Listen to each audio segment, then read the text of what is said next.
السلام علیکم ورحمۃ اللہ وبرکاتہ۔ بسم اللہ الحمدللہ اللہم صلی علی محمد النبی علیہ السلام، اما بعد۔ فیس لینے والے ادارے کو صدقات و زکوٰۃ دینا۔ سوال: ایک تحفیظ القرآن کا ادارہ ہے جس میں قرآن مجید کی تعلیم کے ساتھ ساتھ نماز، مسنون اذکار، اسلامی عقائد اور معاشرے میں ایک باوقار مسلمان ہونے کی تعلیم و تربیت دی جاتی ہے۔ ادارے میں طلباء کے لیے بھاری بھرکم داخلہ فیس اور ماہانہ فیس بھی رکھی گئی ہے۔ البتہ ان کا کہنا ہے کہ فیسوں سے ادارے کے اخراجات پورے نہیں ہو رہے، اور ساتھ یہ بھی دعویٰ ہے کہ جو بچہ استطاعت نہیں رکھتا یا یتیم ہو، ان بچوں کو فیس کے بغیر ہی پڑھایا جاتا ہے۔ اس کے علاوہ کچھ اور دینی سرگرمیاں ہیں جو فری میں کرواتے ہیں۔ کیا ایسے ادارے کو صدقات و زکوٰۃ دی جا سکتی ہے؟ جواب: الحمدللہ وحدہ والصلاۃ والسلام علی من لا نبی بعدہ۔ زکوٰۃ ہر جگہ نہیں دی جا سکتی ہے، بلکہ اس کے خاص مصارف ہیں۔ زکوٰۃ انہی کا حق ہے۔ اس کے علاوہ دیگر جگہوں پر زکوٰۃ خرچ کرنا مستحقین کی حق تلفی ہے۔ قرآن کریم میں زکوٰۃ کے مصارف کو درج ذیل آیت میں بیان کیا گیا ہے: اعوذ باللہ من الشیطان الرجیم، انما الصدقات للفقراء والمساکین والعاملین علیہا والمؤلفۃ قلوبہم وفی الرقاب والغارمین وفی سبیل اللہ وابن السبیل فریضۃ من اللہ واللہ علیم حکیم۔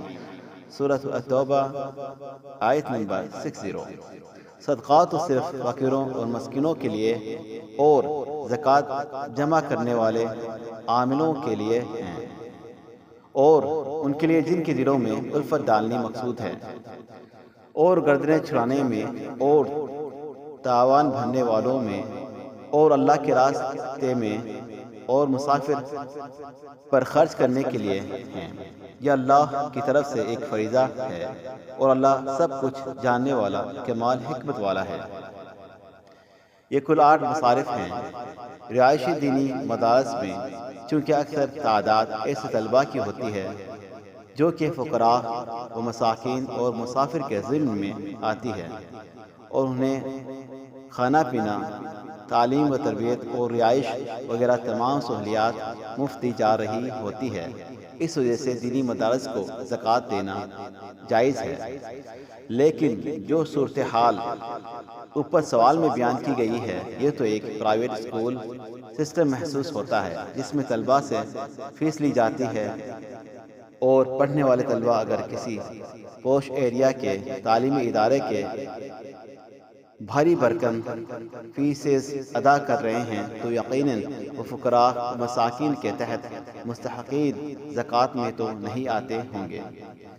اس ادارہ کو چاہیے کہ وہ دو میں سے ایک ماڈل اختیار کر لیں: یا تو تعلیم وغیرہ مکمل سہولیات مفت دیں اور اس خیراتی ادارے کے اخراجات کے لیے صدقہ و خیرات وصول کر لیں، یا پھر اسے مکمل کمرشل ادارہ بنائیں اور فیسز لے کر اخراجات پورے کریں، جیسا کہ دیگر تعلیمی ادارہ کرتے ہیں۔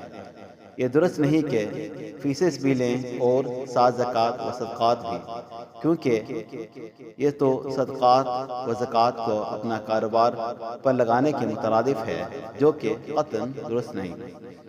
کمرشل اداروں میں مستحق طلباء جو اپنے اخراجات برداشت نہیں کر سکتے کے لیے زکوٰۃ وغیرہ لینے کی ایک صورت یہ ہو سکتی ہے کہ ان کے لیے بالکل الگ کھاتہ اور مستقل فنڈ قائم کیا جائے، اور ان کے نام پر آنے والا چندہ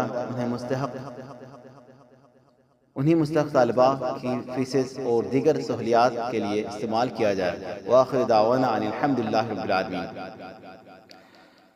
مفتیان کرام فضیلۃ الشیخ ابو محمد عبدالستار حماد حفظ اللہ، فضیلۃ الشیخ عبدالحلیم بلال حفظ اللہ، فضیلۃ الشیخ جاوید اقبال سیالکوٹی حفظ اللہ، فضیلۃ الشیخ الدکتور عبدالرحمن یوسف مدنی حفظ اللہ، فضیلۃ الشیخ سعید مصطفیٰ سعدی حفظ اللہ، فضل الشیخ ابو عدنان محمد منیر قمر حفظ اللہ، فضل الشیخ محمد ادریس اثری حفظ اللہ، واللہ عالم بالصواب۔